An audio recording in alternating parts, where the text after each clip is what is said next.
Big boss 7 title winner పల్లవి ప్రశాంత్కు ఉపశమనం లభించింది.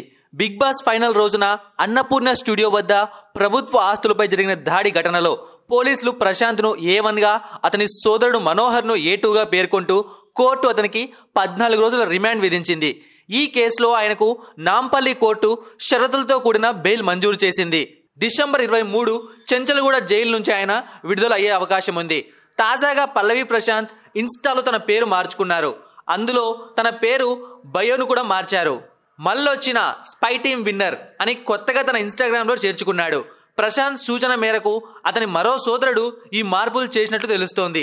తన విజయంలో స్పై బ్యాచ్ పాత్ర ఎంతగానో ఉందని ప్రశాంత్ గుర్తించినట్లు ఆయన ఫ్యాన్స్ కామెంట్స్ చేస్తున్నారు. చెంచల్గూడ జైలు నుంచి పల్లవి ప్రశాంత్ నేడు విడుదల కానున్నాడు. ప్రశాంత్ కోసం అండగా బోలే మాత్రమే నిలబడ్డాడు. హౌస్లో కూడా ఆయన ప్రశాంత్ కోసమే బిగ్ బాస్కు వచ్చానని చెప్పాడు. బెయిల్ వచ్చిన సందర్భంగా బోలే మాట్లాడుతూ రైతు బిడ్డకు న్యాయం జరిగిందని తెలిపాడు. 15,000 పూచీకత్తుతో పాటు 2 షూరిటీల నిబంధనతో బెయిల్ మంజూరు చేయడం జరిగిందని తెలిపాడు. ప్రశాంత్ అరెస్ట్ అయిన 48 గంటల్లోనే బెయిల్ వచ్చేలా చేసిన అడ్వకేట్లకు ధన్యవాదాలు తెలిపాడు. అంతేకాకుండా నిష్పక్షపాతంగా తీర్పు ఇచ్చిన జడ్జి గారికి పాదాభివందనం తెలిపాడు. పల్లవి ప్రశాంత్ జైలుకు పోయే ముందు కూడా తాను ఏ తప్పు చేయలేదని, ప్రభుత్వ ఆస్తులను ధ్వంసం చేసిన వాళ్ళు నా ఫ్యాన్స్ కాదని ఎన్నో మాటలు మాట్లాడాడు.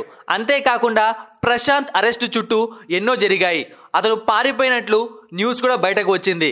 కానీ ఒకవైపు ప్రశాంత్ ఏమో ఒక వీడియో రిలీజ్ చేశాడు, నేను ఎక్కడికి పారిపోలేదు, ఇంట్లోనే ఉన్నాను అని చెప్పి. మరొక ఇంటర్వ్యూలోనేమో ప్రశాంత్ తండ్రి ప్రశాంత్ భయపడి వెళ్ళిపోయాడని చెప్పాడు.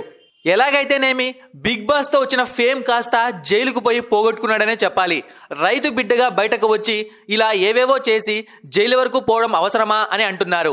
మరికొంతమంది ప్రశాంత్ గెలిచాక జైత్ర యాత్రలో చూపించిన హావభావాలను తప్పుపడుతున్నారు.